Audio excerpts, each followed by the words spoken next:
मार्च 1 से 3 Venus Jupiter से मिलेगा। आकाश के दो सबसे चमकीले प्लैनेट्स पाइसिस में आधे डिग्री के भीतर से गुजरेंगे। ये पश्चिमी आकाश में प्रकाश के चमकीले धब्बों के रूप में दिखाई देंगे। सूर्यास्त के बाद दोनों में से ज्यादा चमकीला वीनस होगा। आने वाले दिनों में ये शाम के आसमान में राइज करता रहेगा। हालांकि जुपिटर अपने सोलर कंजंक्शन के करीब आ रहा है और जल्द ही सूर्य की चकाचौंध में खो जाएगा। जुपिटर वीनस कंजंक्शन 2023 का सबसे शानदार इवेंट है। 3 मार्च मून एट अपॉजी। इस दिन चंद्रमा पृथ्वी से अपने सबसे दूर के पॉइंट पर पहुंच जाएगा और सामान्य से थोड़ा ज्यादा स्मार्ट दिखाई देगा। 7 मार्च वॉर्म मून। ये 2023 की तीसरी पूर्णिमा होगी। मार्च की इस पूर्णिमा को वॉर्म मून के नाम से भी जाना जाता है। 9 मार्च फुटबॉल क्लस्टर। आधी रात के आसपास फुटबॉल क्लस्टर आकाश में अपने हाईएस्ट पॉइंट पर पहुंच जाएगा। इसे कार्निया कॉन्स्टेलेशन में पूरी तरह से अंधेरे आसमान के नीचे नग्न आंखों से देखा जा सकता है, जिसे विशिंग वेल क्लस्टर के नाम से भी जाना जाता है। इसे साउदर्न हेमिस्फीयर में सबसे अच्छी तरह से देखा जा सकता है।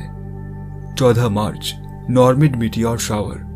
जनवरी में पहली क्वाड्रेंटिड के बाद अब मार्च में नॉर्मिड उल्का बौछार अपने चरम पर होगी। इस बौछार में 6 उल्काएं प्रति घंटे की दर से गिरेंगी। इस उल्का बौछार को देखने का समय मॉर्निंग ट्विलाइट से ठीक पहले का है।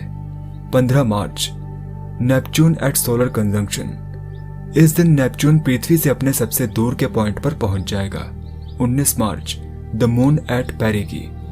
इस दिन चंद्रमा पृथ्वी से अपने क्लोजेस्ट पॉइंट पर पहुंच जाएगा और सामान्य से थोड़ा बड़ा दिखाई देगा। 20 मार्च द स्प्रिंग इक्विनॉक्स।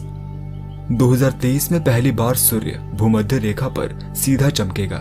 ये नॉर्थ में वसंत और दक्षिण में शरद ऋतु का पहला दिन है। इसके बाद से नॉर्थ में दिन और साउथ में रात की तुलना में दिन लंबे होने लगेंगे। 21 मार्च न्यू मून।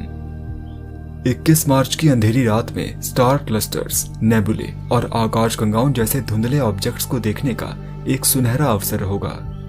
24 मार्च मून, जुपिटर, वीनस। 24 मार्च को एक दिन पुराना चंद्रमा शाम के समय आकाश में वीनस और जुपिटर के करीब से गुजरेगा।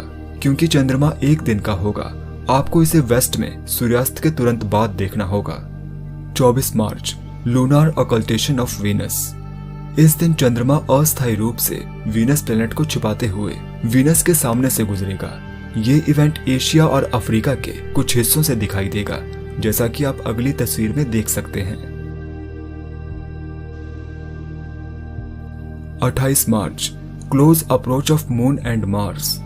इस दिन 7 दिन पुराना चंद्रमा मंगल के 2 डिग्री 17 फीट के भीतर जेमिनी कॉन्स्टेलेशन से गुजरेगा। 31 मार्च वीनस यूरेनस कंजंक्शन। इस दिन वीनस और यूरेनस एक दूसरे से 1 डिग्री 17 फीट की दूरी पर एरीज कॉन्स्टेलेशन में गुजरेंगे। यूरेनस को केवल टेलीस्कोप की एक जोड़ी के माध्यम से ही देखा जा सकेगा। मार्च 2023 में सभी प्लैनेट्स की स्थिति। मर्क्यूरी। मर्क्यूरी अधिकांश समय सूर्य की चकाचौंध में छिपा रहेगा। वीनस। मार्च 2023 वीनस को देखने का सबसे अच्छा समय है। ये आसमान में धीरे धीरे राइज करता हुआ दिखाई देगा। ये वेस्ट में शाम के समय आकाश में प्रकाश का सबसे चमकीला धब्बा होगा। मार्स। मार्स वर्तमान में शाम के शुरुआती ऑब्जेक्ट के रूप में आसमान में चमकता हुआ दिखाई दे रहा है। ये आधी रात के आसपास अस्त होता है। इस प्लेनेट को नग्न आंखों से देखने के लिए मार्च एक अच्छा महीना है। जुपिटर। जुपिटर वीनस के साथ वेस्ट में शाम के आकाश में दिखाई देगा। इसे देखने के लिए मार्च एक अच्छा महीना है। सैटर्न। सैटर्न इस समय सूर्य के पीछे से गुजर रहा है और इस महीने सूर्य की चकाचौंध में छिपा रहेगा। यूरेनस। यूरेनस को पश्चिम में शाम के आकाश में वीनस के करीब देखा जा सकता है।